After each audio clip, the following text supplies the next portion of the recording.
नकीनो मकां तुम्हारे लिए, चुनीनो चुना तुम्हारे लिए, बने दो जहां तुम्हारे लिए, दहन में ज़बां तुम्हारे लिए, बदन में ग़िज़ा तुम्हारे लिए, हम आए यहाँ तुम्हारे लिए, उठे भी वहां, जोर से उठे भी वहां, और जोर से उठे भी वहां तुम्हारे लिए।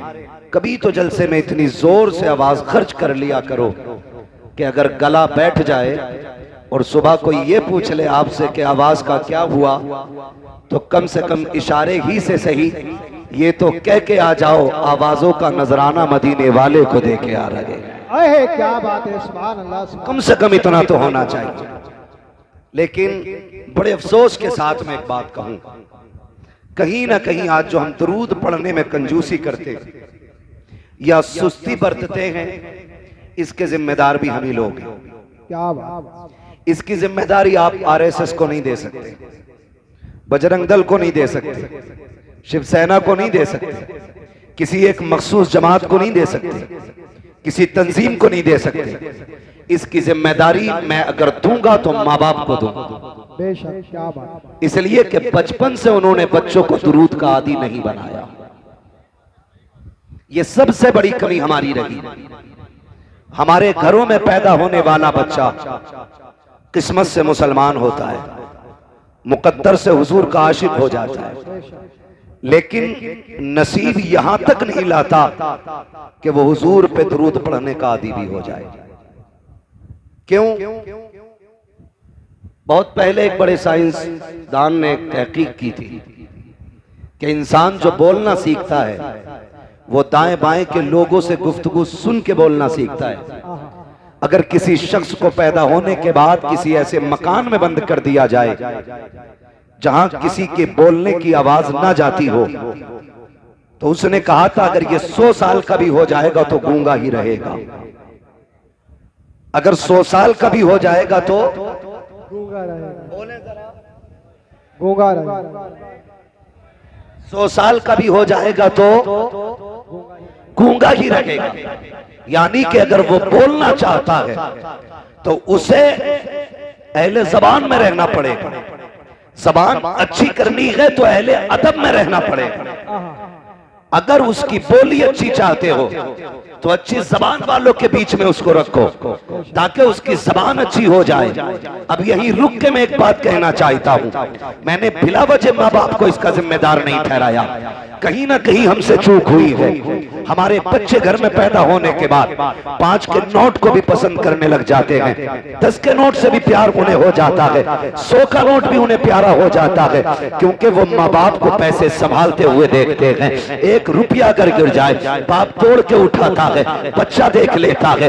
10 का नोट बच्चा फाड़ दे, बाप थप्पड़ लगा देता है। बच्चा महसूस कर लेता है कि 10 के नोट की अहमियत है, 10 के नोट की कीमत है। मुझे बताओ तो सही, आखिरी से दुरूद की कदर क्यों नहीं आई? इसे मुस्तफा पे सलाम की अहमियत क्यों नहीं आई? जब आका का नाम आया तो इसके सीने में तड़प पैदा क्यों नहीं हुई? क्यों नहीं उछला ये? क्यों नहीं आवाज निकली इसकी? क्योंकि ये जानता है मैंने बाप को पैसे से प्यार करते देखा है, लेकिन तन्हाई में दुरूद पढ़ते नहीं देखा। मैंने बाप को बिल्डिंग की इमारत की बुलंदियों पे नाज करते देखा है, लेकिन कभी दुरूद की कसरत की बात करते नहीं देखा है। जिन बच्चों के सामने अमीरों के तस्करे होते हैं वो अमीर बनने के ख्वाब देखते हैं, जिन बच्चों के सामने वलियों के तस्करे होते हैं वो मुत्तकी बन जाया करते हैं, जिन बच्चों के सामने नबी के तस्करे होते हैं खुदा की कसम वो अल्लाह वाले बन जाया करते हैं।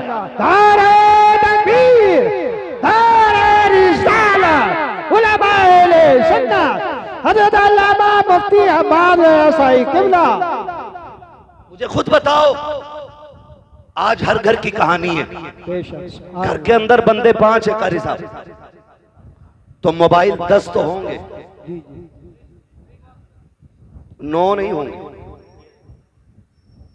घर में बंदे 5 हैं मगर कुरान एक ही। ये कड़वी सच्चाई है, ये ठेके दे लिए बैठे हम कौम, और हमारी कौम को इतना पक्का यकीन है कि बिना हिसाब के जन्नत में जाएंगे। बिल्कुल ही डर नहीं, कोई खौफ ही नहीं है हमें। एक मर्तबा कब्र याद नहीं करते हम, और हमारी कब्र हमें 70 मरतबा रोज याद करती है। रोजाना 70 मरतबा कब्र आवाज देती है और कहती है होश कर, यहां पे तेरे लिए गद्दे नहीं लगे हैं, हाइलोजन और एसी नहीं लगी है, इंतजाम तू करके ला। मैं अंधेरे का घर हूं, मैं कीड़ों का घर हूं, मैं सांप बिच्छुओं का ठिकाना हूं, तैयारी करके आ। कब्र बता तैयारी कैसे करेगी? का बड़े अच्छे अच्छों के मैंने नशे उतार दिए हैं, बड़े अच्छे अच्छों के मैंने नशे ढीले कर दिए। जो ये समझते थे सामने किसी का कदम नहीं टिकता, मेरे अंदर आए हैं तो मैंने होश ठिकाने लगा दिए हैं। मेरे अंधेरे से बड़े बड़ों के पसीने छूट जाते हैं। तैयारी करके आ। बता क्या तैयारी करके लाए? कब्र कहती है सूरह यासीन की तिलावत का आदी हो जाओ, सूरह रहमान पढ़ने का आदी हो जाओ, कुरान की तिलावत लेके आ, मेरे अंदर तेरा दिल लग जाएगा। रातों को उठ के ताज्जुद पढ़ना शुरू कर दे, मेरे अंदर तेरे लिए आने से पहले उजाला कर दिया जाए। सुभान अल्लाह, सुभान अल्लाह। कितनों के पास ताज्जुद की तो दौलत है, अंदाजा लगाएं। हाथ नहीं उठवाऊंगा, मैं किसी का राज नहीं खुलवाना चाहता। जब रब बंदों का राज नहीं खोलता तो फिर बंदे को क्या हक पड़ा किसी बंदे के ऐप खोले? बंदों को बंदों की पर्दापोशी करनी चाहिए। लेकिन इतना जरूर कहूंगा, क्या तैयारी है हमारे पास? क्या तैयारी है? वो तो मुकद्दर के धनी हैं हम कि हुजूर की उम्मत में पैदा हो गए। क्या बात है, सुभान अल्लाह, बहुत अच्छा। हाँ, जहां तुम बेटों की विलादत पे 2 रकात पढ़ते हो, पैसे की कसरत पे 2 रकात पढ़ते हो, तेरा काम चल जाए तो 2 रकात पढ़ता है शुक्र की। एक बार ये सोच के भी 2 रकात पढ़ लिया करके रब ने तुझे हुजूर की उम्मत में पैदा कर दिया है। बेशक, आहा क्या बात है, सुभान अल्लाह। हुजूर की उम्मत में पैदा कर दिया गया है। वरना पहली उम्मतों के हालात पढ़ें, और पढ़ नहीं सकते तो मुफ्ती साहब से आके पूछें और कहें पहली उम्मतों के हालात क्या थे। कहेंगे किसी ने नाफरमानी की तो रब ने बंदर बना दिया, किसी ने रब के हदों को तोड़ा तो अल्लाह ने जमीन फाड़ के जमीन में बढ़ा दिया, अगर किसी ने रब की नाफरमानी की तो उन पर पत्थर बरसा दिए गए, कहीं जमीन के तबके पलट दिए गए। जिन्होंने नाफरमानियां की वो बख्श रखे नहीं गए जमीन पे। आज कौन सा जुर्म ऐसा है जो हमारी कौम के अंदर नहीं है? कौन सा गुनाह ऐसा है जो हम कर नहीं रहे हैं? लेकिन बात क्या है, पत्थर क्यों नहीं गिर रहे हैं, जमीन क्यों नहीं फट रही है, चेहरे बिगाड़ करके बंदर और सुअर क्यों नहीं बनाए जा रहे हैं? तो सुन, ये तेरा कमाल नहीं है, ये तेरे अमाल नहीं है, ये एहसान मदीने वाले का है। रब ने वादा लिया है, महबूब सेकंड लगते मैं तो मिटा के रख देता, लेकिन तेरी इज्जत की कसम तेरे चेहरे को देख के मैं इनके गुनाहों को बख्श देता। बेशक, सुभान अल्लाह, सुभान अल्लाह, बहुत अच्छे। आज जो बचे हैं हुजूर की वजह से बचे, आज हुजूर की वजह से बचे। क्यों नहीं पढ़ाता बच्चे को दुरूद? क्यों नहीं सिखाते औलाद को हुजूर का प्यार? हमारे बच्चे 3 साल के हो जाएं, फिक्र हो जाती है, स्कूल ढूंढने निकल जाता है, इंग्लिश मीडियम चाहिए।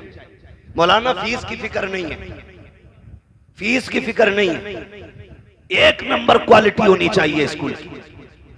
3 साल में इतनी फिक्र हो गई और तू 63 साल का हो गया, तुझे आज तक दुआए कुनूत याद नहीं हुई? अहे क्या, ये हमारी दीनदारी है, ये हमारा इस्लाम है हमारे अंदर।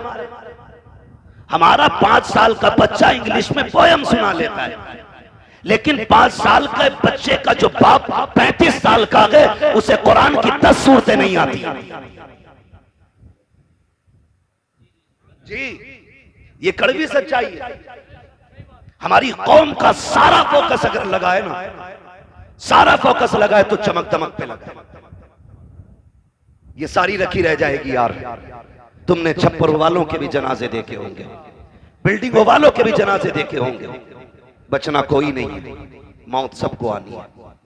और याद रखना, जब मौत का फरिश्ता आता है ना तो फिर छोड़ के नहीं जाता है, फिर छोड़ के नहीं जाता है। हैरत होती है, ये तमाम तर उलमा तशरीफ फरमाए, मैं पूरी जिम्मेदारी के साथ कहता हूं, हमारी कौम को 10 सूरतें याद नहीं। वो बच्चों को पूरा इंट्रोडक्शन इंग्लिश में बच्चा करा रहा है, अपना नाम, अब्बा का नाम, गली का पता, घर का पता। तेरे बच्चे को इंग्लिश में घर का पता याद है, लेकिन तुझे उर्दू में भी जन्नत का पता याद नहीं। क्या बात है, सुभान अल्लाह। जन्नत का पता याद नहीं। हमारी कौम जो बेहोश हुई है ना कहीं हम ही उसके जिम्मेदार हैं।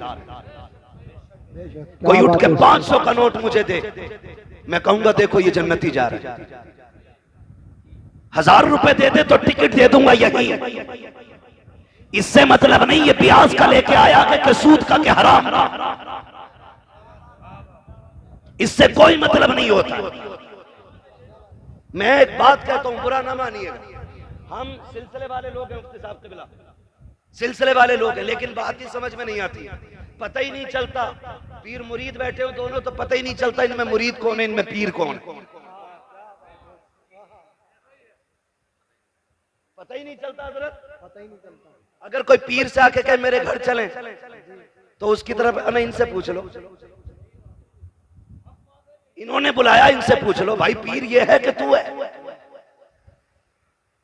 मुरीद का मतलब ये होता है कि जो अपनी मर्जी को पीर की मर्जी पे खत्म कर दे, वो मुरीद होता है। और जब मुरीद अपने पीर को मर्जी से चलाए, वो रंगत में अशरफी रज़वी कादरी हो सकता है, लेकिन हकीकत में नहीं। यही वजह है कि जुड़ने के बाद भी सिलसिले से कोई फैज़ नहीं। क्या बात, मिसाल लंबी नहीं, करीब की बात करूं, करीब की बात करूं। हाथ कंगन को आरसी क्या, पढ़े लिखे को फारसी क्या।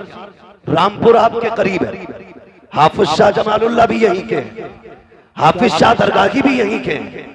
लेकिन अगर पीरा मुरीदी का आप सिलसिला देखें, हाफिज शाह जमालुल्लाह, हाफिज शाह दरगाही दोनों साथ जंगल जाते और शिकार के लिए जाते। हाफिज शाह दरगाही का दिल थोड़ा नर्म था, जब हाफिज शाह जमालुल्लाह शिकार पर निशाना लगाते तो चुपके से जाके आप परिंदे को उड़ा दिया करते, उड़ा दिया करते। हजरत ने गौर किया कि जब निशाना लगाता हूं तभी क्यों उड़ता है, समझ गए इसमें दरगाही की चाल होगी। मोहब्बत से दरगैया कहते थे, दरगैया कह के आवाज देते थे। आगे बढ़े, परिंदा उड़ गया, आप फरमाते दरगैया का जी सरकार यही खड़ा रहे, ये कह के आप आगे गुजर गए, पलट के खानकाह में आ गए। 12 साल तक पलट के नहीं गए, 12 साल तक पलट के नहीं गए। 12 साल के बाद फिर उसी जगह पे पहुंचे और शिकार के लिए गए। अचानक कहते हैं यार मुझे यहाँ से दरगैया की खुशबू आ रही है, दरगैया की खुशबू आ रही है। जब इतना कहा दरगैया की खुशबू, लोगों ने निगाह डाली, कोई नजर नहीं आ रहा है। एक मिट्टी का टीला तो है लेकिन कोई शख्स नहीं है। आपसे कहा था हुजूर यहाँ दरगाही की बात कर रहे हैं, 12 साल हो गए हैं, आज तक दरगाही का पता नहीं चला है, आप किसकी बात कर रहे हैं? कहो ना हो मेरा दरगाही यही कहीं पर है। इतना कहने के बाद आपने आवाज दी दरगैया कहाँ है, जरा सामने तो आ। वो जो मिट्टी का ढेर लगा था उसमें खलचल पैदा हुई, मिट्टी फटी, घास छटी, हाफिज शाह दरगाही निकले। आने के बाद कहते हैं हुजूर हाजिर हो। कहा यहाँ क्या कर रहे हो? कहा याद कीजिएगा 12 साल पहले आपने यहाँ मुझसे कहा था दरगाही खड़ा हो जाओ, 12 साल से इसी जगह पे खड़ा हो। कहा ये मिट्टी का सरकार जहाँ कदम था वहीं पे रुका रखा, हवा चली, मिट्टी चिपकती गई, ढेर बनता गया, घास मुझ पे जमाई। कहते हैं अच्छा का फिर आया क्यों नहीं? कहा तेरी मर्जी से खड़ा हुआ था, तेरी मर्जी का इंतजार है। मैं कहना ये चाहता हूँ अगर रिश्ते ऐसे होते हैं तो अल्लाह वलियों में भी और शागिर्दों में भी मुरीदों में भी वो दर्जे अता फरमाता है कि जहाँ जहाँ हाफिज शाह जमालुल्लाह की बातें होती है वहाँ वहाँ हाफिज शाह दरगाही की बातें हुआ।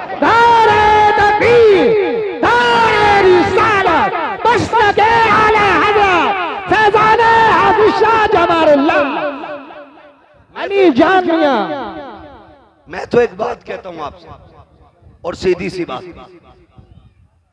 अली जान रहमतुल्लाह ताला अलैह, इनके नाम पे तुम कितनी भगोने बनाओ, क्या बात है, सुभान अल्लाह। नतीजा उस वक्त तक कुछ नहीं निकलेगा जब तक एक एक चावल हलाल का नहीं होगा। क्या बात, सीधी सी बात, एक एक चावल हलाल का होना चाहिए। हराम से दुनिया लौटा दो, अल्लाह को तेरे खर्चे की कोई परवाह नहीं। अगर रब ने तुझे मजदूर बनाया, मेहनत करके शाम को आ, 100 रुपए कमा के ला, तू 95 नहीं 99 बच्चों पे खर्च कर, एक खुदा की राह में खर्च कर दे। खुदा की कसम, अगर मुस्तती हजरात 50,000 खर्च करें और एक गरीब इंसान 1 रुपया खर्च करे, अल्लाह तेरे 1 रुपये को 50,000 से ज्यादा इज्जत अता फरमाए। सुभान अल्लाह, सुभान अल्लाह। 1 रुपये को 50,000 से ज्यादा इज्जत मिलेगी। लेकिन गलती तो हमें नहीं की ना। पीर साहब भी ये सोचते हैं कि अगर कह दिया तो मुरीद नाराज हो जाए, कह दिया तो मुरीद नाराज हो जाए। मुरीद ऐसे ही सालाना फसलाना फितराना है, ऐसे ही पीर है। आके सो जा तो बेगैरत उठता ही नहीं। 8-8 दिन मुरीद ने कमरे में बंद कर रखा जी। 8-8 दिन, 8-8 दिन कह रहा पीर साहब सब तुम्हारी दुआओं से चल लिया, जबकि पीर साहब खुद मुरीद के चंदे पे चल लिया।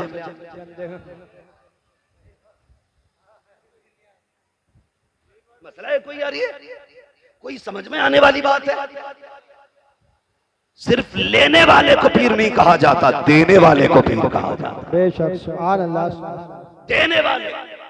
मुझे एक बात याद आ रही है, मेरे मुर्शिदे गिरामी सैयदी सरकार ताजुश शरिया अल्लामा अख्तर रजा खान अज़हरी मियां रहमतुल्लाहि तआला अलैह। पहली मिसाल तो ये दे दूं पीर कैसा होना चाहिए। मुंबई गए, मुंबई कयाम एक मुरीद के घर था। आप लेटे हुए थे, गेट के पास में हुजरा था, कमरा हजरत का आराम का। 2 बजे गेट बज गया, हजरत तभी लेटे थे। आवाज आहट आई, उठ गए। मुरीद से फरमाया देखो कौन है। वो बाहर निकला, कोई बेचारा जरूरतमंद था। उसने कहा मुझे सरकार से मिलना है। मैंने जो बात कही वो याद रखिए। कुछ मुरीद पीर को अपने बाप की बपोती समझते। जब कहा मुझे हजरत से मिलना, उसने कहा जाओ जाओ सुबह आना, जाओ जाओ। समझ रहे हैं ना आप लोग क्या कहा? सुबह आना। सारे बोले कब आना है? अभी भी कुछ लोग कंजूसी कर रहे हैं, कब आना है? सुबह आना, सुबह आना। ये कह के उसने उसको धक्का दिया। आवाज कमरे तक जा रही थी। मन्नतों समाजत करता रहा कि सुबह मजदूरी के लिए जाना है, मंडी में जाके खड़ा भी होना है, बच्चों के लिए 4 पैसे कमा के लाने। मैं सुबह कहां लाइन में लगूंगा?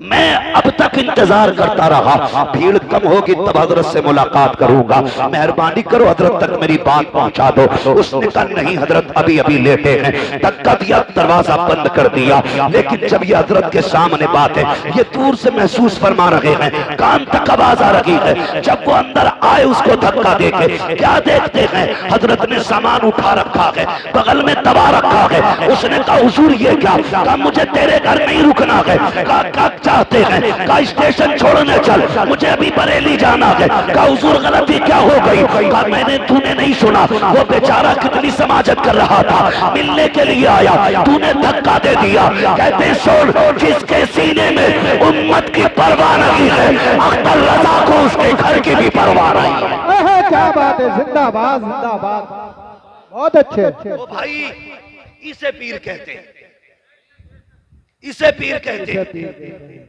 और अल्लाह माफ करे, अगर शहर का सबसे बड़ा स्मगलर, सबकी बात नहीं कर रहा हूं जी, सबकी बात नहीं कर रहा हूं मैं, चंद लुटिया डुबाने वाले पीरों की बात कर रहा हूं, जिन्होंने कौम की लुटिया डुबा रखी है। और हमारा काम है समझाना, इसलिए कह के जा रहा हूं, हम सिलसिलों के मुखालिफ नहीं, हम तो नस्ल दर नस्ल बुजुर्गों से जुड़ने वाले लोग हैं। हम बुजुर्गों के दामन से वाबस्ता हैं और यही जिम्मेदारी और कोशिश उलमा की रहती है कि अपनी कौम को अल्लाह वालों से जोड़ा जाए। बेशक, यही कोशिश रहती है सब। मैं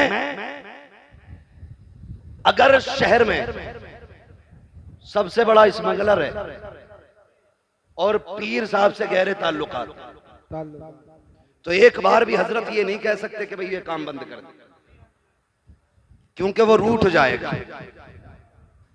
वो रूठ जाएगा। इतनी हिम्मत नहीं है।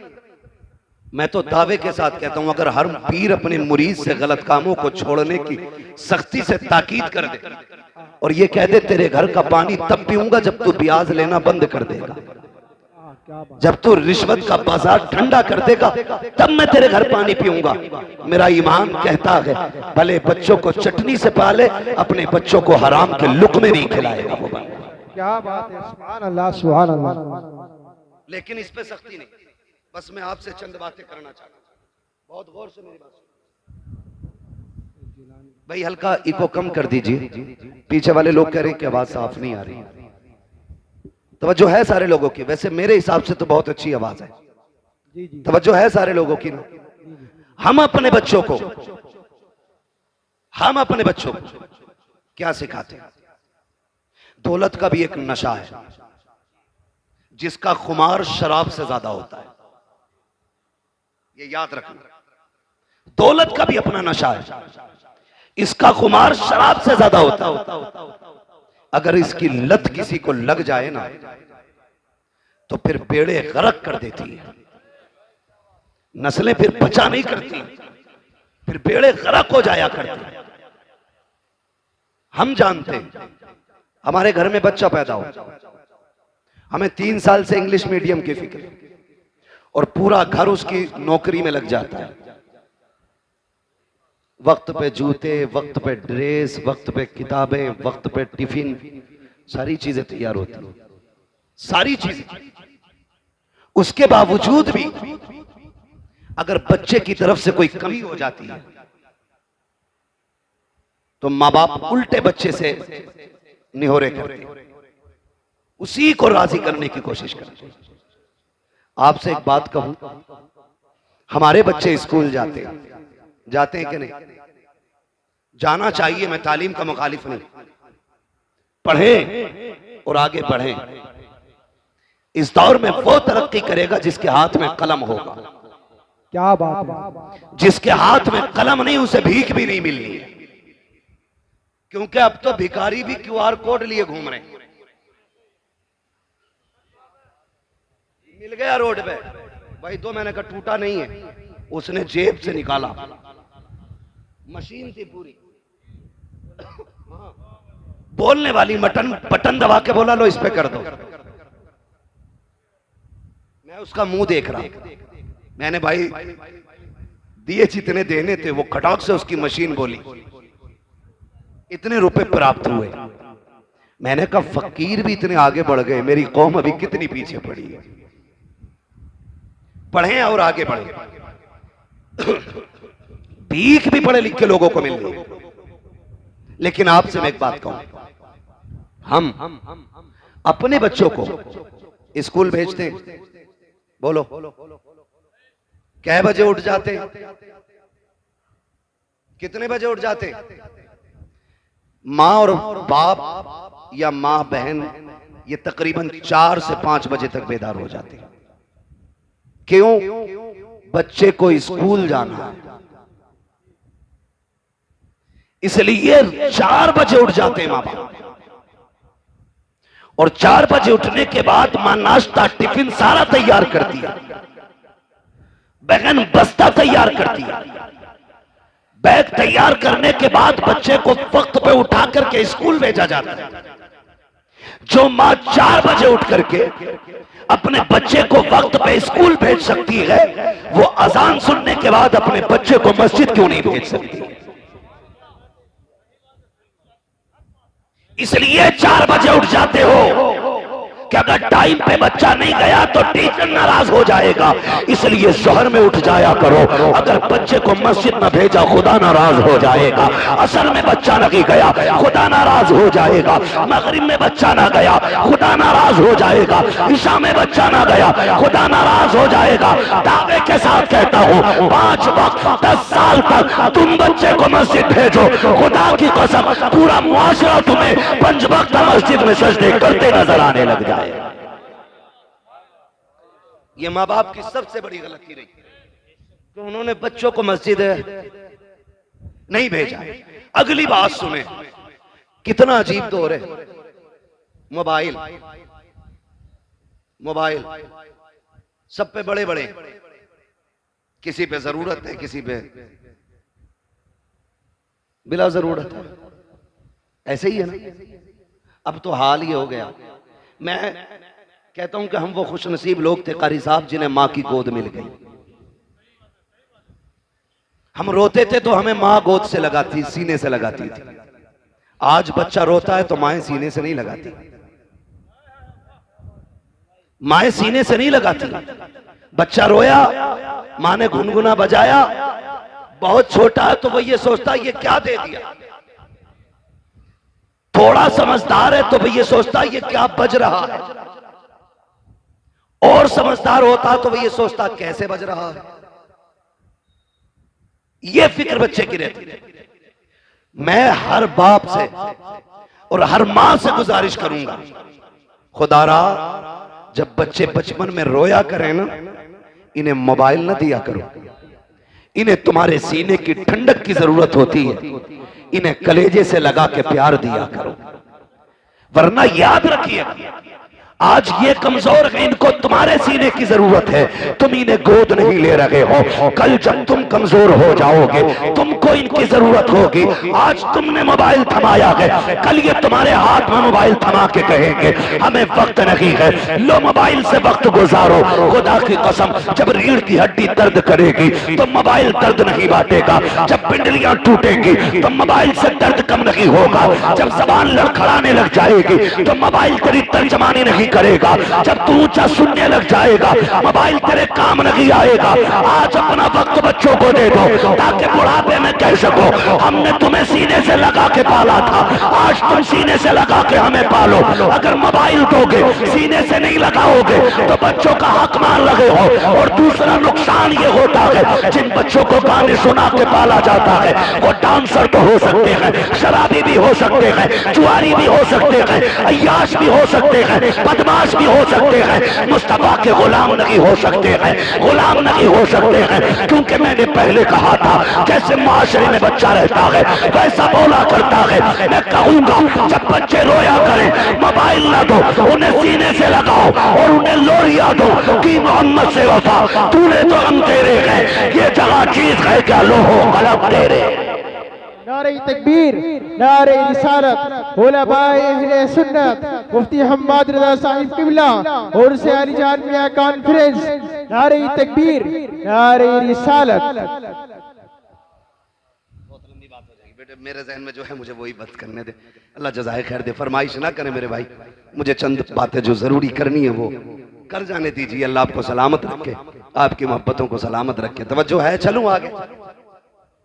नाराज हो गए आप लोग? जितने लोग नाराज हैं वो हाथ ना उठाएं और सारे कह दें या रसूल अल्लाह।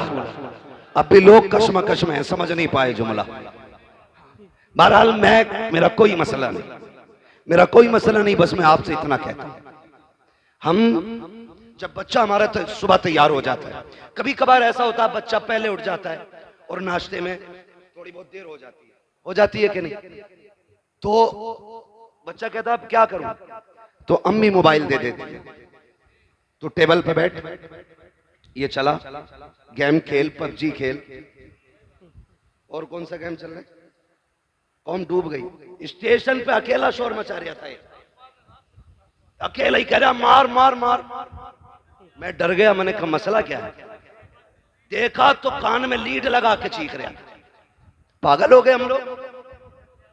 ये जवानियां ये पबजी के लिए थी, ये रात को चौकों में बैठ करके 3-3 बजे तक मार मार की सदाएं लगाने के लिए थी। मैं पूछना चाहता हूं इस जवानी को बर्बाद क्यों कर रहे हैं? ये जवानियां बड़े काम की हैं। आज बच्चा 18 नहीं 25 साल का हो जाओ, अम्मा कहती मेरा तो मुन्ना ही है, अभी गलती करके आता, बाप कहता सुनो आज ये शिकायत मिली है, कहती बच्चा है समझदार हो जाएगा।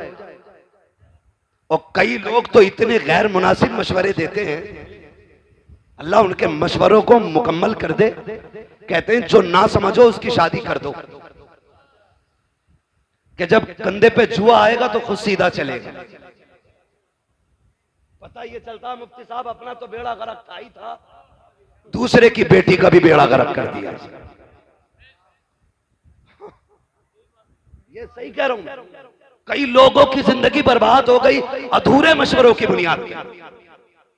कह रहा जुआ रख दो सिर पे, कतई सीधा चलेगा। और जब जुआ रखा तो ऐसी गर्दन डाली उसने कि फिर जो 2-4 दाने चुग रहा था वो भी नहीं रहा, खत्म। ऐसे ही लोग कह रहे कंधे पे जुआ रख दो। हमने बड़े बड़े अच्छे सीधे होते देखे, 25 साल का हो गया, अम्मा कह रही है भी बालक है। तारीख का ये वर्क पलट, जो सबसे पहले सिंध की धरती पे नौजवान आया था, जिसे दुनिया मोहम्मद बिन कासिम कहती है, वो 35 साल का नहीं, वो 17 साल का जवान था। 17 साल का जवान। कितने होते हैं 17 साल भाई? अभी 17 साल में हमारा हाई स्कूल कर रहा, हाई स्कूल, और इसे भी जूतों के फीते बांधने नहीं आए। 17 साल में कुर्सी पे बैठ के अम्मी से जूते बंधवा रहा है। वो 17 साल का मोहम्मद बिन कासिम जब समंदरों का सीना चीर करके सिंध की धरती पे आया, कुछ तो ये देख रहे थे ये कर क्या सकता है, और जब पलट के जा रहा था तो सब कह रहे थे ये क्या क्या करके जा रहा है, ये क्या क्या करके जा रहा है। और अभी 25 साल में कह रहे हैं हमारा लल्ला छोटा है, इसे आता ही क्या है। तेरा लल्ला 10 साल का नहीं 28 साल का हो गया है, इसे कुछ नहीं आता है। पूछ मोहम्मद बिन कासिम से 16-17 साल में रब ने कौन सी जहानत अता की थी, किस माशरे में रह के पले थे वो लोग। क्या पबजी का दौर था, मोबाइल का दौर था? नहीं, खुदा की कसम वो तलवारों की खनक का दौर था, वो ढालों की धमक का दौर था, वो जवानों के बाजुओं की ताकत का दौर था। आज एसी में रह के पलने वाला बच्चा कौन सा परचम लहराएगा, सिवाय पबजी के कुछ नहीं आता है। उनकी माओ ने दूध पिलाया था तो ये कह के पिलाया था ये जिंदगी भी नबी के लिए है, पूरी कायनात नबी के लिए है। आज हम शौक से पढ़ते हैं, शौक से सुनते हैं, ताज शरिया का कलाम है, ताज शरिया का कलाम है। क्यों भूल जाते हो उनका दिया हुआ सबक? कितनी प्यारी बात कही थी उन्होंने। कहा था जिंदगी ये नहीं है किसी के लिए, जिंदगी है नबी की, नबी के लिए। अख्तर कादरी खुल्द में चल दिया, खुल्द वागे हरे कादरी के। नारे तकबीर, हाँ बुलंद आवाज से बोलो, डरो मत किसी चीज से। नारे तकबीर, नारे रिसालत, फैज़ान आला हज़रत, मसलके आला हज़रत, फैज़ान तादो सरिया, मोहम्मद रसूल, मोहम्मद रसूल, स्वार की सरजमीन। नारे तकबीर, सुभान अल्लाह, सुभान अल्लाह। ईमान ताजा कर दिया।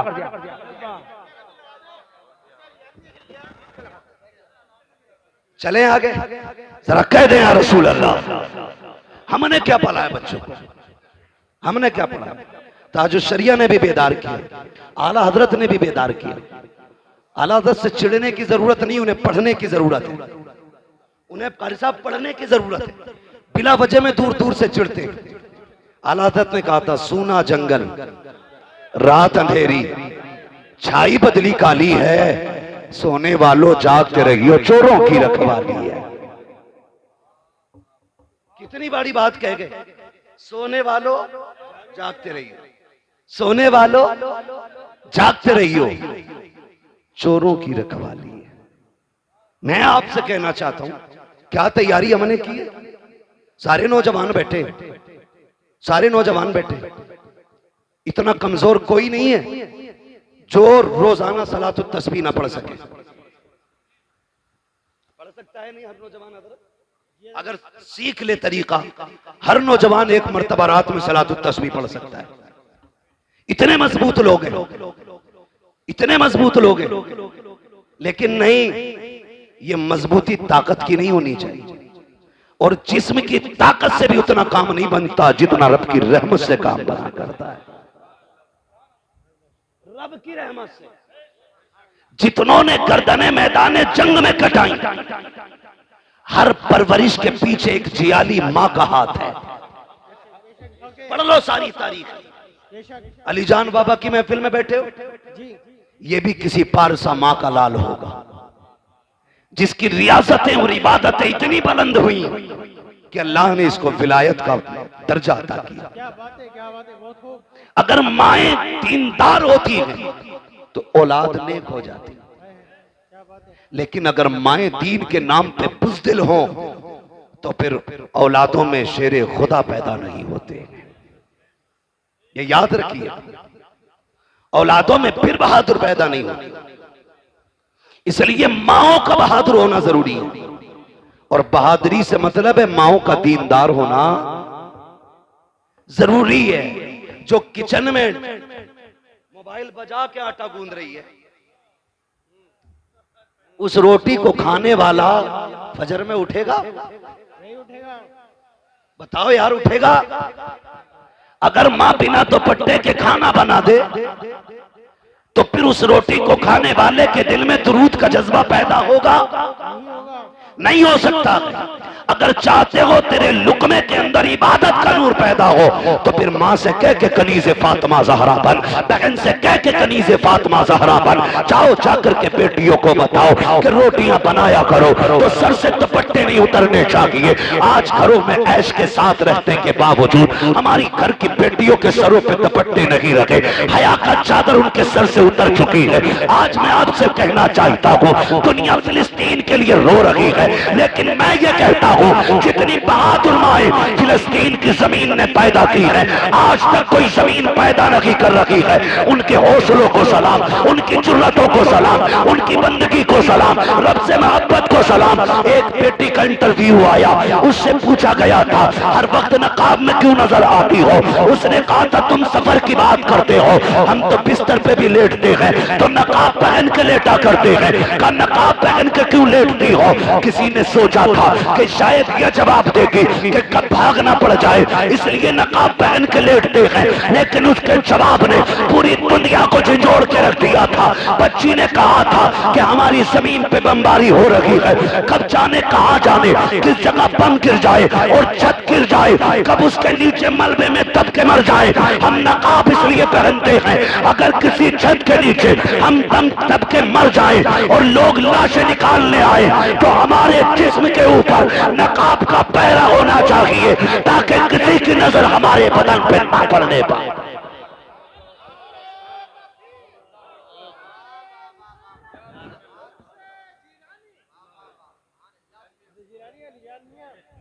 तवज्जो है ना आप लोगों की? खुदा की कसम, ये गैरत वाली माएं हैं तो फिर लाल भी कैसे गैरत वाले पैदा हो रहे हैं। यहां तो 6 फीट का हो, 58 इंच का सीना हो, हाँ, और उससे कहते जा मस्जिद में चिराग जलाइए। कह रहा भैया पता रात को 2 बजे जिन्ना में मैं ना जाऊंगा। बड़ी मजबूत रिवायत है इनके याद। हाँ, रात को जिन्नात मस्जिद में जरूर आते हैं इसके लिए। कह रहा कतई नहीं जाऊंगा, जिन्नात आ जाऊं। कद कितना है? 6 फीट। सीना कितना है? 58 इंच। 56 किसी वजह से नहीं कह रहा हूं, 58 इंच सीना, कद 6 फीट, कद 6 फीट। अच्छा खासा लईम शहीन, चिराग जलाते तो कह रहा जिन्ना में। ये इसका नजरिया है। उन माओं के लालों को देखो, उम्रें 6 साल है, कद 1.5 फीट है, छोटे छोटे हाथ हैं, खा नहीं पा रहे हैं, बोनिया दूध की हाथों में है, हाथ में दूध का फीडर लेकर के बड़े बड़े बहादुरों के आगे AK-47 लिए दुश्मन सामने खड़े हैं। किसी के हाथ में बम है, किसी के हाथ में गन है, लेकिन उन माओं के लालों को सलाम करो। 6 साल की उम्र में भी आंखों में आंखें डाल के कहते हैं तूने समझ क्या रखा है? हमने मोहम्मद का कलमा पढ़ा है, हम जान दे सकते नहीं, ईमान नहीं दे सकते। मगर कब होगा? जब माएं नेक होंगी, जब माएं नेक होंगी। दादी कितनी नेक है पता है? पोते की शादी आ जाना, पैर नीचे नहीं रख रही है कारी साहब को, उड़ उड़ के कह रही है 7 दिन पहले गीत शुरू कर दो।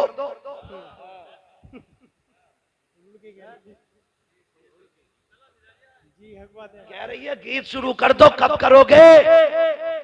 7 दिन रह गए, मेरी अम्मा शादी में 7 दिन है और तेरी मौत का एक लम्हा भी बाकी नहीं है। ये तो पता है कि बारात 7 दिन बाद जाएगी, लेकिन अगली सांस की गारंटी नौजवानों है गारंटी? सारे बोले है गारंटी? नहीं गारंटी ना। हुए नाम वर्बे निशा कैसे कैसे, जमी खा गई आसमां कैसे कैसे। कह रही है 7 दिन रह गए, गीत शुरू कर दो। लड़का अगर हाफिज जी ढाल लिया तो कह रही है कि मैयत बनवागा क्या घर की? और ढोलक में मीरे महफिल बन के बैठती है। हाँ, बारी लगा रही है, अब तू गा, अब तू गा। और जब परमल बट रहे तो कह रहे हैं पहले दादी को दो। सेव कहते परवल खीले ना, खीले ना, पहले दादी को दो। क्यों? कि इसका सबसे बड़ा कारनामा, गलत नहीं कह रहा हूं मैं, सबसे बड़ा कारनामा है। कभी कभी रातों में गांव से गुजरना होता है, चंद नौजवान लड़कियों के साथ, एक बूढ़ी साथ होती है। 3 बजे 2 बजे दौड़ती चली जा रही है, लड़कियों से आगे अम्मा जा रही है। पूछो क्या मामला है? ये किधर से आ रहे हैं? कहा आज गांव में गीत चल रहे थे, अम्मा वहीं से आ रही है। छोटी नाली हो या बड़ी नाली, ऐसे कूदती जा रही है जैसे हिरन जा रहा है दौड़ता हुआ।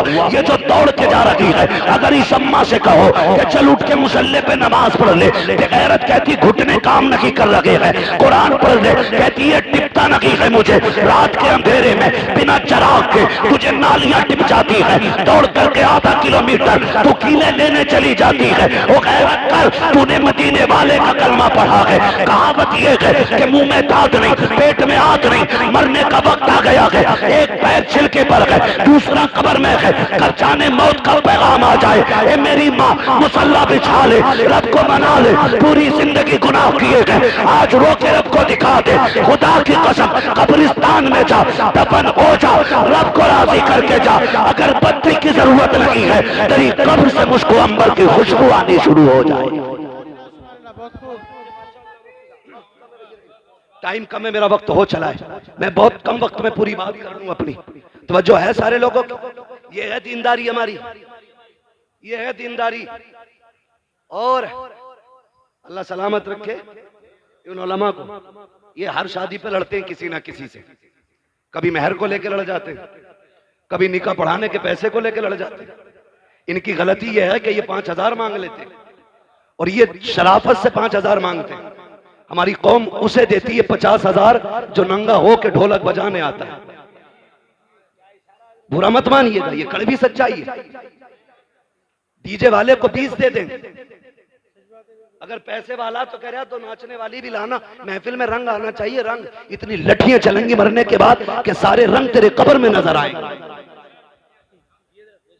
मैं देखो जी, मुझे चापलूसी नहीं आती है, मैं तुम्हें झूठी सच्ची बातें कह के और राजी करके नहीं जा रहा हूं। मैं आईना को दिखाऊंगा दाग चेहरे के, जिसे खराब लगे सामने से हट जाए। हाँ, सीधी सी बात है। ओ भाई तो करते क्या? दे दबा दब ढोल बज रहा, दे दबा दब, रुक तोड़ी रहा डीजे।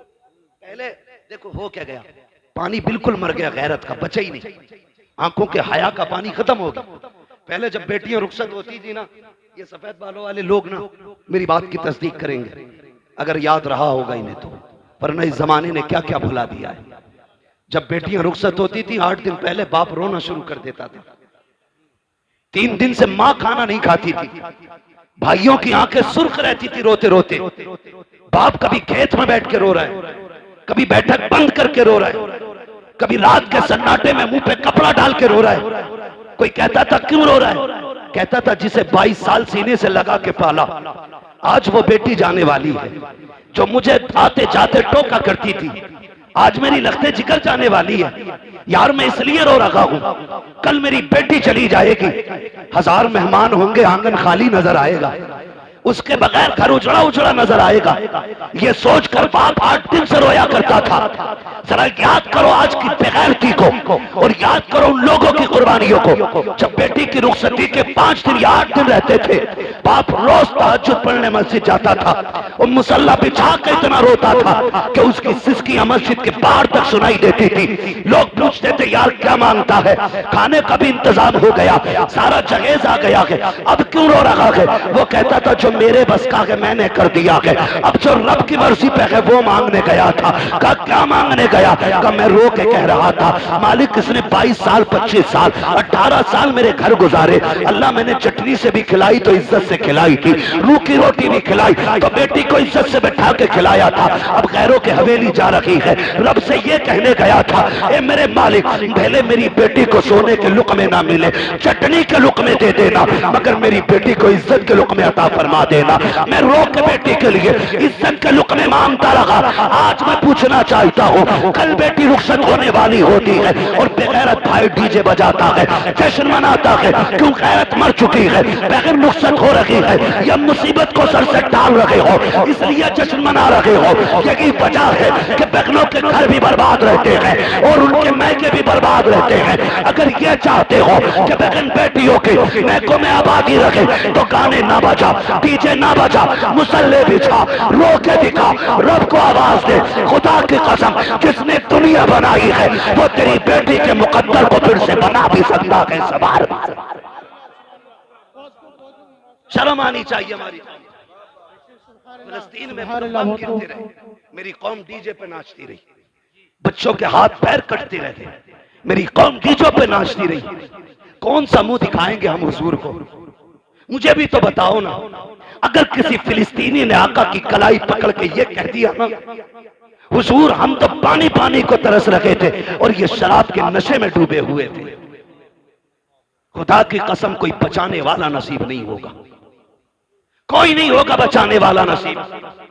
वो फिलिस्तीन का भूखा बच्चा जिसको 1 रोटी मिली और न जाने कितने दिन के बाद मिली थी, वो रोटी को देख के इतना खुश हो रहा था छोटा सा बच्चा कि लोग 10 लाख की फ्री मिलने वाली गड्डी को देख के इतना खुश नहीं होंगे।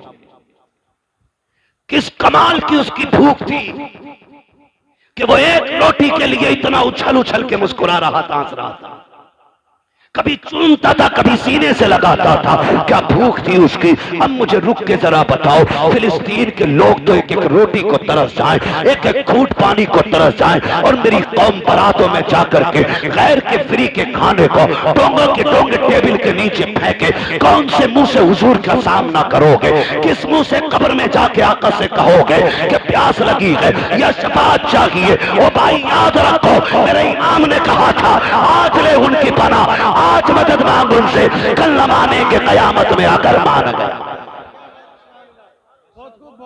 माशाल्लाह सुभान अल्लाह। भाई अगर अल्लाह ने दिया है तो शुक्र अदा करो, और शुक्र का मतलब यह है कि 1 रुपया 1 रोटी 1 लुकमा चावल का 1 दाना भी जाये न करना, जाये मत करना। खिला दो किसी भूखे को, दे दो किसी जरूरतमंद को। हालात हमारी कौम के बहुत ज्यादा बिगड़ते जा रहे। 8-8 दिन डीजे बजा करके फिर अपनी कौम में शोहरत लिखवाना चाहते हैं हम लोग। मेरा तो सीधा सा सवाल है, कारी साहब अगर किसी से ये कहा जाए ना डीजे क्यों बजाया था, कह रहा लड़के नहीं माने। अब्बा कह रहा कि लड़के नहीं माने, क्यों? कब कह रहे थे शादी 1 ही बार हो अब्बा, शादी के 3 बार चांसेस और भी हैं, है ना? एक वक्त में 4 निकाह बंदा कर सकता है, लेकिन जिंदगी 1 ही बार मिलनी है। अगर तुझे लग रहा है शादी 1 बार हो रही है तो मौत भी 1 ही बार आनी है। कह रहे बालक ना माने। अब्बा से पूछो रिश्ता अपनी मर्जी से किया या लल्ला ने ठोक बजा के कर लिया? कह रहे ना उसमें तो हम गए थे। तो मैंने कहा ये बता दे, रिश्ते में तो तू अब्बा था, डीजे में ये अब्बा कैसे हो गए? हमारे यहां तो अब्बा की चलती है तो हर जगह चलती है, हर जगह चलती है जी। तो अब्बा कह रहा लल्ला ना माना, लल्ला को पकड़ लिया इमाम साहब ने मस्जिद में। क्यों भाई यार, तुम तो कम से कम शर्म कर लेते। तो लल्ला अपने सिर की उसके सर पे डाल लिया। कह रहा बताऊं, मैं तो मना कर रहा था, लेकिन मेरा वो दोस्त ना गुड्डू, वो कह रहा बस खाली तू हाँ कह दे, खर्चा सारा मेरा। तो सुनो गुड्डू पप्पू के यारो, इस गुड्डू पप्पू का हाथ पकड़ कब्रिस्तान लेके चल, कुछ और नहीं कहना है। एक कब्र के पास बैठा और उससे इतना पूछ के मेरे साथ यहां लेटेगा, यहां लेटेगा मेरे साथ, आएगा इस अंधेरे में? जाहिर है जवाब क्या होगा? नहीं आऊंगा। क्या जवाब होगा? नहीं आऊंगा। यही होगा ना कि नहीं आना, यहां तुझे अकेला आना है। तो सीधी बात कह दे, अगर यहां अकेला आना है तो फिर हिसाब भी मुझे ही देना होगा। कहा हाँ, तो फिर कह दे जब हिसाब मुझे देना है तो मेरे गुनाहों में तू इजाफा क्यों कर रहा है? सीधी सी बात। मेरे भाई नौजवानों, बदलो अपने आप, जिंदगी के उसूल बदलो, अपने रवैये बदलो, तौर तरीके बदलो, सच्चे मुसलमान बनो, पक्के मुसलमान बनो। और शादियों का मिजाज ऐसा हो, सेहरा तेरे सर पे बदा हो, नात मदीने वाले की होनी चाहिए। दूल्हा तू बना हो, सेहरा हुजूर का पढ़ा जाना चाहिए, ताकि दुनिया देख के कह दे ये बेगैरतों की बारात नहीं है, ये गैरत वालों की बारात जा रही है। सुभान अल्लाह, क्या बात है, गैरत वालों की बारात जा रही है। और याद रख, जरूरी नहीं है जनाजों में भीड़ हो जाए, जरूरी नहीं है। और बाराती, अल्लाह माफ करे, कहीं कहीं तो इतने बुरे फंस, जहां समधी कहता है जब तक बारात पूरी ना चढ़ जाए रोटी मत खिलाइयो।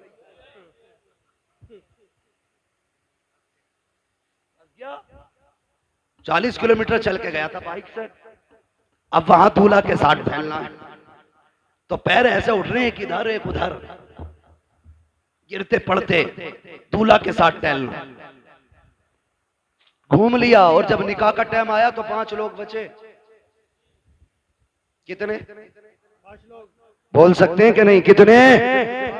5 बाकी कौन? 5 बहनोई, अब्बा, ये भी दोनों मजबूर हैं, वरना ये भी निकल लेते। और 2 दोस्त, एक जनाब खुद। और कौम की हालत देखो, कहने को हम बहुत पक्के मुसलमान हैं, और जब दूल्हा को कलमा पढ़ाओ ना तो करवट वाला कह रहा है ला इलाहा ला इलाहा ला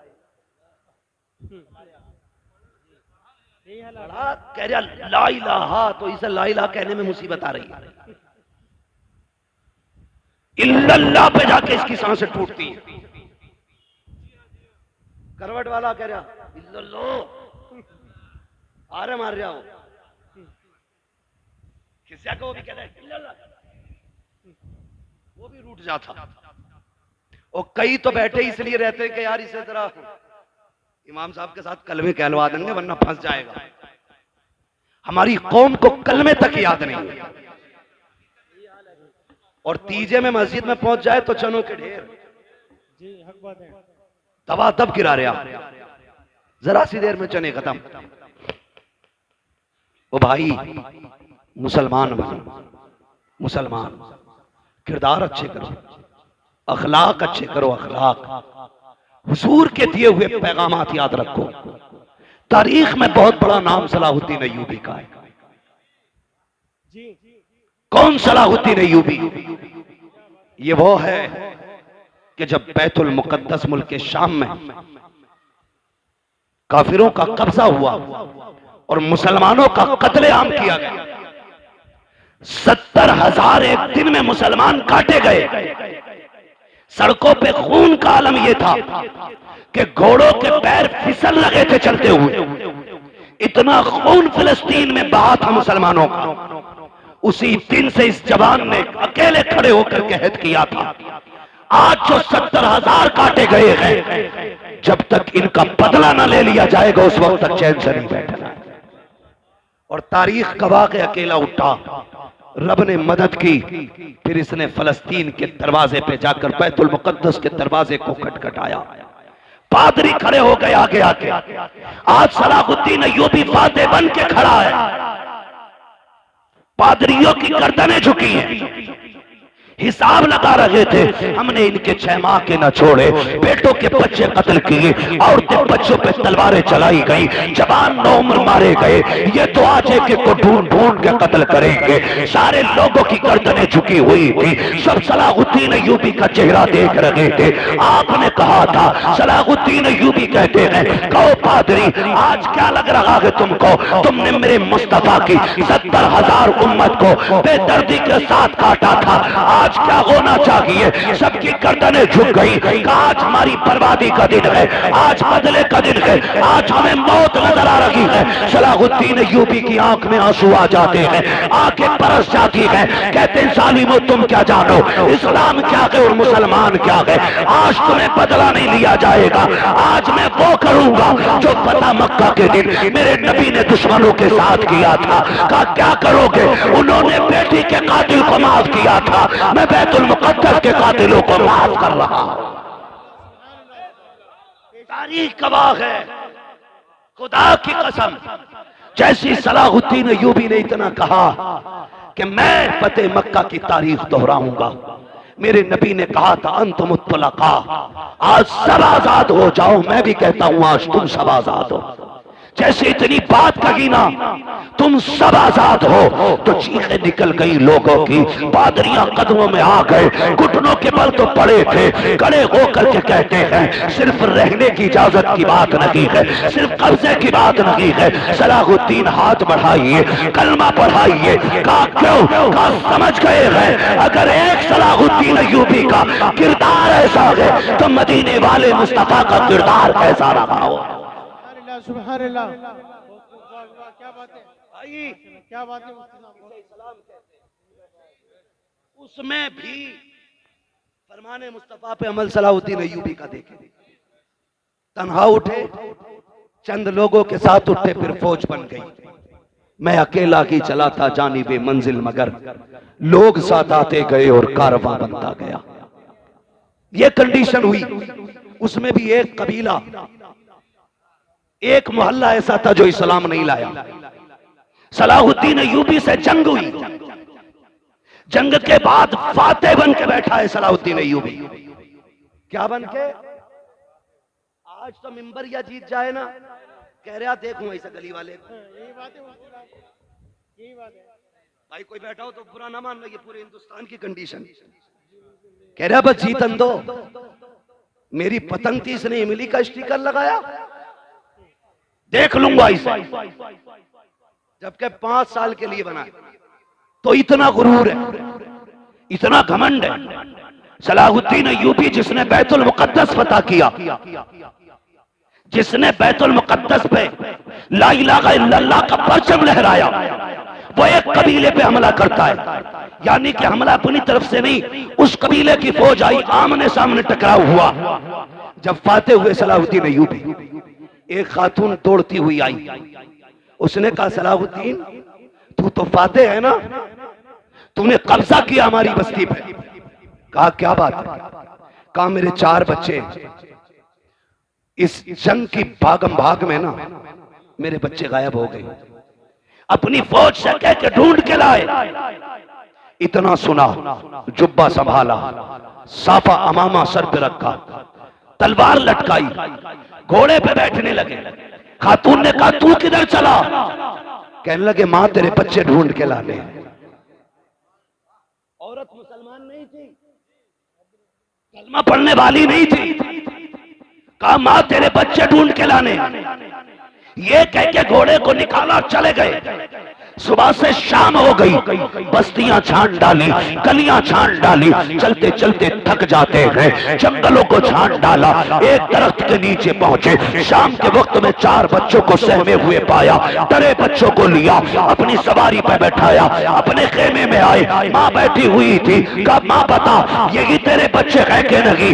उसने कहा सलाहुद्दीन ये तो बता दे तू खुद क्यों गया था? कहा मेरे नबी का फरमान मुझे याद है कि अगर जंग भी हो तो उसूल याद रहने चाहिए। बीमारों पे हमला नहीं करना है, कमजोरों को नहीं मारना है, निहत्तों पे तलवार नहीं उठानी है, बच्चों और औरतों को नहीं मारना है। कहा माँ जब तू मेरी रियाया में आ गई अब तेरी जिम्मेदारी मेरे सर आ गई थी। इतना सुना औरत कदमों में कहने लगी सलाहुद्दीन अब अपना बना ले, कलमा पढ़ा दे, जिसका फरमान इतना मीठा है उसका अपना किरदार कितना प्यारा रहा हो।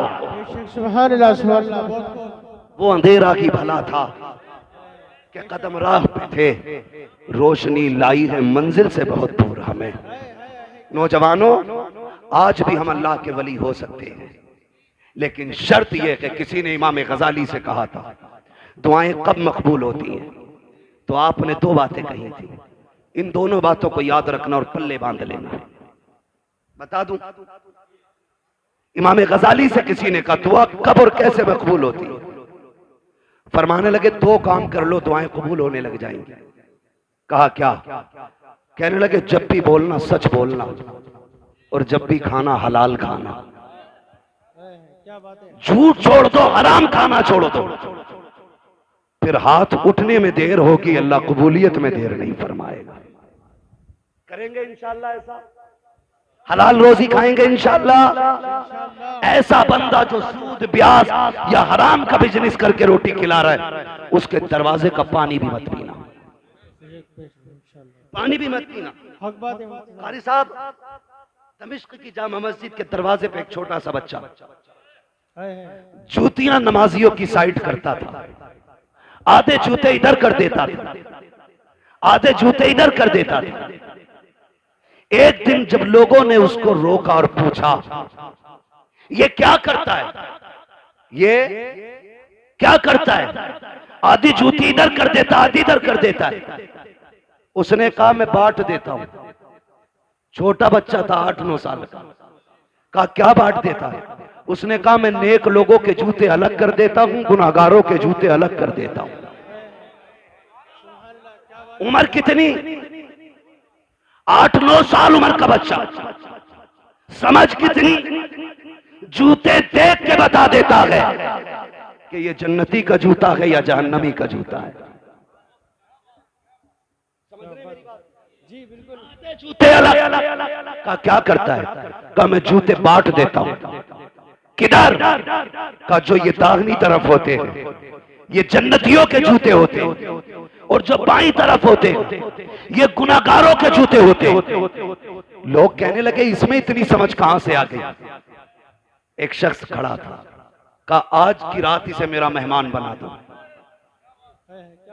आज की रात इसे मेरा।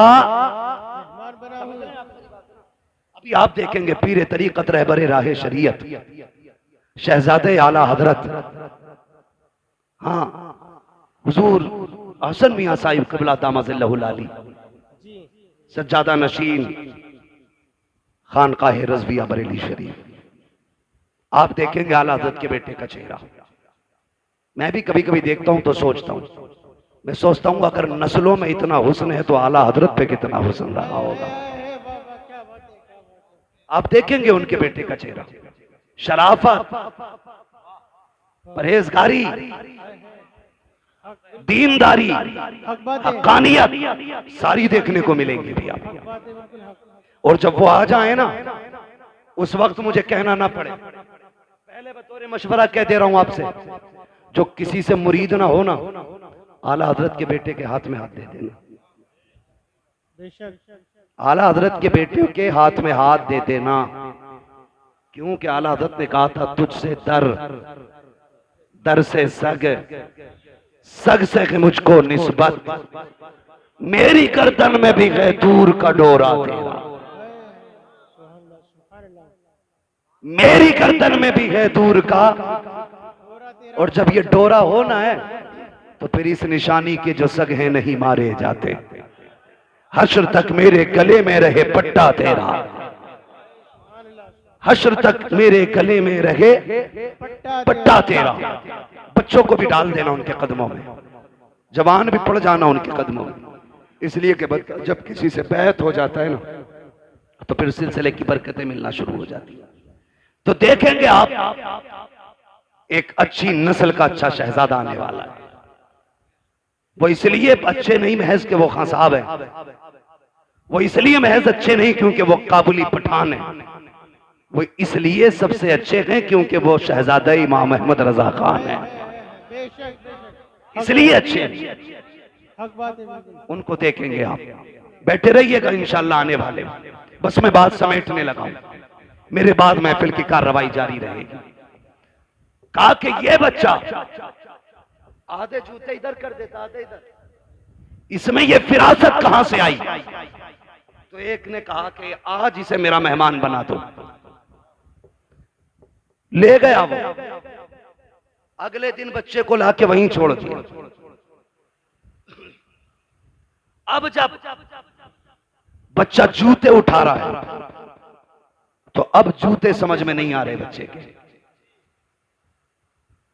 अब कभी इन जूतों को उठा के इधर करता है, कभी इधर के उठा के इधर करता है। सारे सर पकड़ के बैठ जाते हैं कि कई दिन से मुसलसल जूतों का ये एक दूसरे से इम्तियाज करने के बाद अलग-अलग रखता था, आज क्या हो गया है, ये जूते क्यों नहीं पहचान रहा है? तो उसने कहा मैं ये बताना चाहता हूँ, अब तक जो जूते पहचान रहा था, इबादत इस पे फर्ज नहीं थी, रोजा इस पे फर्ज नहीं था, सजदे इस पे फर्ज नहीं थे, लेकिन ये तहारत, ये पाकीज़गी इसके निगाहों को रब ने इसलिए अता की थी कि ये तस्बीह के साथ साथ हलाल के लुक़मे खाया करता था। आज शाम में इसे लेके गया, मैंने वो खाना खिलाया जिस खाने के अनाज से ज़कात नहीं दी गई थी, एक दिन का खाना खिलाया है, आंखों से ये तारत ले ली गई है।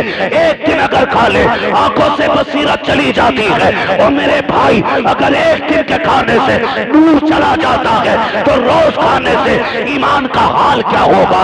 इसलिए हलाल खाया करो ताकि सो तो हुजूर दिखाई दे, कब्र में पहुंचो तब भी मदीने वाले का जलवा नजर आ। ऐसी जिंदगी गुजारो। या अय्युहल्लज़ीना आमनू उदखुलू फिस्सिल्मि काफ़ा, ईमान वालों पूरे पूरे इस्लाम में दाखिल हो जाओ। ऐसे इस्लाम में दाखिल हो जाओ तुम्हारी वज़ा कता जाहिर बातिन सारा इस्लाम वाला होना चाहिए। लोग देख के पहचान ले मुसलमान जा रहा है, देख के पहचान ले, फिर मरो, फिर मरने का भी मजा है। हम डरते इसलिए कि मौत से कि हमारी आखिरत की तैयारी कोई नहीं है, आखिरत की तैयारी हमारी कोई नहीं है, इसलिए डरते हैं। वरना जिन सहाबा की तैयारियां थी या जिन वलियों की तैयारियां थी, खुदा की कसम बढ़ बढ़ के गर्दनें कटाया करते थे, बढ़ बढ़ के गर्दनें कटाया करते थे। उन्हें मालूम था मौत आने की देर है, जन्नत के दरवाजे खुले नजर आ रहे हैं। आज तैयारी कोई नहीं, पक्का पता कुटाई होनी है, सब जानता किसकी मैंड काटी है, सब पता किसके पैसे मारे। अब आखिरी टाइम रो रहा है। ओ मेरे भाई, खुदारा जिंदगी अच्छी गुजारो और ऐसी जिंदगी गुजारो कि जब कफन में लेटो और तुम्हारा जनाजा चले तो बताने की जरूरत न पड़े बंदा कैसा था, कौन था। तेरे जनाजे की खुशबू उछल उछल के कहे लहद में इश्क रुखे शह का दाग लेके चले, अंधेरी रात सुनी थी चराग लेके चले, तेरे गुलामों का नक्शे कदम है रागे खुदा, वो क्या भटक सके जो ये सुराग लेके चले। आज ना ये उर्स है हुजूर अली जान रहमतुल्लाहि तआला अलैह का, इनकी जिंदगियां कुरान और नमाजों में गुजरी, इसलिए रब ने मरने के बाद भी, इंतकाल के बाद भी इनके मजार पे मेले लगा रखे हैं। हम दुनिया में अकेले हो जाते हैं, ये विसाल के बाद भी भीड़ में रहा करते हैं। अगर चाहते हो तुम भी जन्नती बनो तो फिर जिंदगी दीन इस्लाम के मुताबिक, जितने भी नाजायज रस्में और फालतू खर्चे हैं सारे बंद करो, उन पैसों को उठा करके तालीम पे लगाओ। बच्चों को इल्म दीन भी दो, इल्म दुनिया भी दो, ताकि इल्म दीन हो तो ईमान बचा रहे और इल्म दुनिया हो तो अपनी दुनिया भी बची रहे। दोनों चीजों की जरूरत है। बस हमारे डॉक्टर साहब ने ये महफिल सजाई। अल्लाह ताला इनकी कोशिशों काविशों को बारगाह में कबूल मकबूल फरमाए। हम सब की हाज़िरी अल्लाह रब्बुल इज़्ज़त साहिब मज़ार की बारगाह में कबूल फरमाए। कोई ये ना सोचे उर्स में आया था करामतें बयान नहीं की। करामतों से ज़्यादा ज़रूरी है आज इस्लाह अमल का होना। अगर अमल नेक हो जाएंगे, अमल अच्छे हो जाएंगे तो करामतें तुम्हारे वजूद में पैदा हो जाएंगी। आप अगर नेक हो जाओगे तो करामतें सुनने नहीं, करामतें दिखाने लग जाओगे। इसलिए मैंने सारी बातें अमल से की हैं, इसलिए कि अमल अच्छा होता है तो बंदा भी अच्छा हो जाता है, अमल खराब होता है तो फिर अच्छा खासा 6 फीट का बंदा भी खराब हो जाता है। बस जो हुए अगलात उनका माफ फरमाए रब्बे कायनात। जिंदगी ने दिया साथ, फिर होगी मुलाकात। चमन रहा नात पढ़वा लीजिए 10 मिनट। मैं इतना थका हूं 10-11 दिन के सफर के बाद। आप तो मुझे जानते, मुझे कोई वो नहीं होता, मैं थक गया हूं इतना ज्यादा कि मुझे बोलने में भी अब तकलीफ हो रही है। कार साहब मेरी बात सुन लें। इस बीच में ना नात सुन लो थोड़ी। नात पढ़ने वाले लोग रुकने, बस मेरे भाई मेरी एक बात है ना एक बात मेरी, प्लीज मेरी बात सुन। अच्छा बैठ जाइए, बैठ जाइए। अल्लाह आपका सलामत रखे। फरमाइशें काफी बढ़ जाया करें।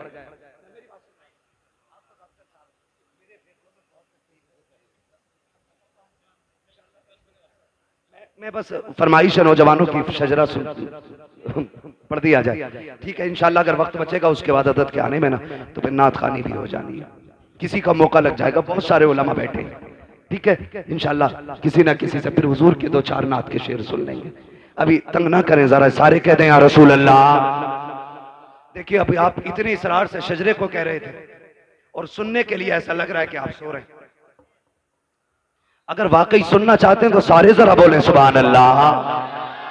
ये आगे वाले लोग जो है ना, जिम्मेदारी थोड़ी समझा करें।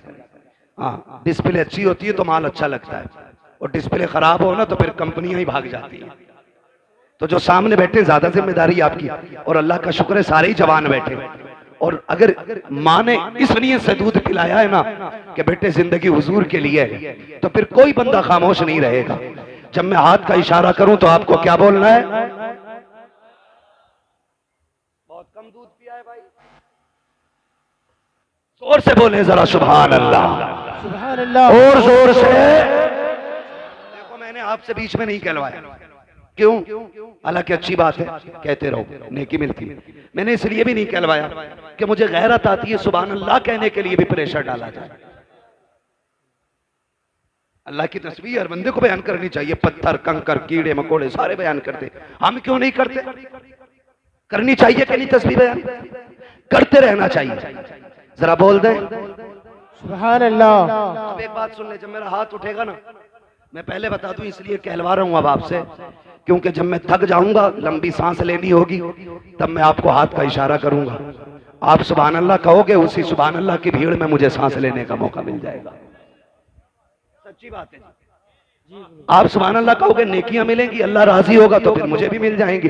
अब जरा बोल दें सुभान अल्लाह, सुभान अल्लाह। क्या बात है भाई? आपकी फरमाइश पूरी नहीं हुई, माजरत चाहता हूं, मैं सबकी अलग अलग फरमाइश तो पूरी नहीं कर सकता, ठीक है, लेकिन नाराज ना हो, दिल शिकस्ता ना करें। अल्लाह चाहेगा कभी फिर मुलाकात होगी, वक्त मिल जाए तो फिर कर लिया जाएगा। जरा सारे बोल दे सुभान अल्लाह। सुभान अल्लाह। आदम के बेटे शीश, बीच वाले लोग ना ये मेरी जमात के भी लग रहे हैं कुछ लोग, ठीक है जी। और जो कैमरा लगा के बैठे हैं, आप भी हुजूर के आशिक हैं, आप भी सुभान अल्लाह कह सकते हैं जी, है ना? आप भी सुभान अल्लाह कह सकते हैं, सबको नेकियां मिलती हैं। बोले जरा सारे सुभान अल्लाह।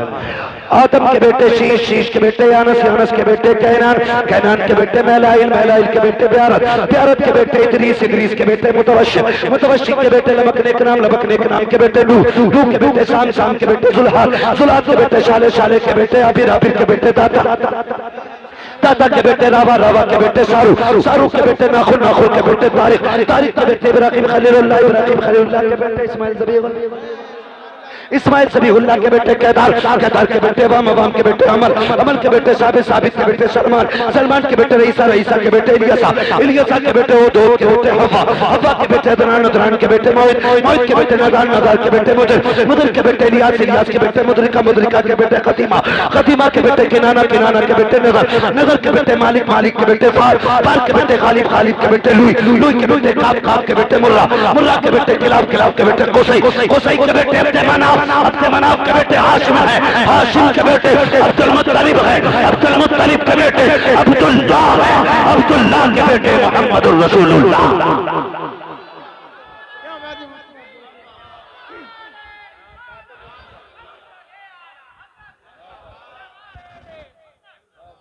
बस बस जो हुए अगला तुमको माफ फरमाए रब्बे कायनात। जिंदगी ने दिया साथ, फिर होगी मुलाकात, चमन रहा फूल खिलेंगे, जिंदगी रही फिर मिलेंगे, मुसाफिर हम भी मुसाफिर हो तुम भी, किसी मोड़ पर फिर मुलाकात होगी। फकीरान आए सदा कर चले, सदा खुश रहो ये दुआ कर चले। सारे लोग कलमा शरीफ पढ़ लीजिए, ला इलाहा।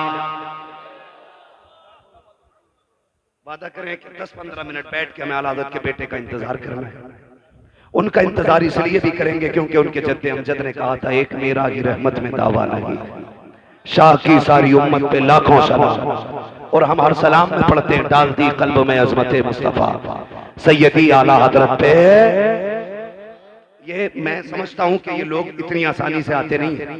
हमारे डॉक्टर साहब के मामलात बड़े गहरे हैं और स्वार के लोगों से गालिबन हजरत बहुत ज्यादा मोहब्बत भी करते हैं, इसलिए हजरत अक्सर यहाँ आते जाते रहते हैं। कोई हमें अगर इतनी इज्जत दे रहा है तो फिर हमें उसकी दिल से इज्जत करनी चाहिए, उसकी दिल से इज्जत करनी चाहिए। ऐसा ना हो हजरत आए और आप उठ के चले जाएं।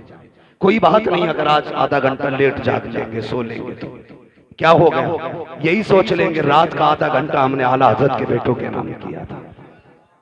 उन्होंने जिंदगी उम्मत के नाम की है, हम उनके बेटों के लिए कम से कम आधा घंटे के लिए तो रुक सकते हैं ना। उम्मीद है इंशाअल्लाह उठेंगे, नहीं नाच सुनेंगे इतने में हज़रत तशरीफ ले आएंगे। मेरे साथ कलमा शरीफ पढ़ लीजिए, ला इलाहा इल्लल्लाह मुहम्मदुर रसूलुल्लाह व मा अलैना इल्लल बलाग। अस्तगफिरुल्लाह रब्बी मिन कुल्लि ज़ंबिन व अतूबु इलैहि। अस्सलामु अलैकुम व रहमतुल्लाहि व बरकातुहू।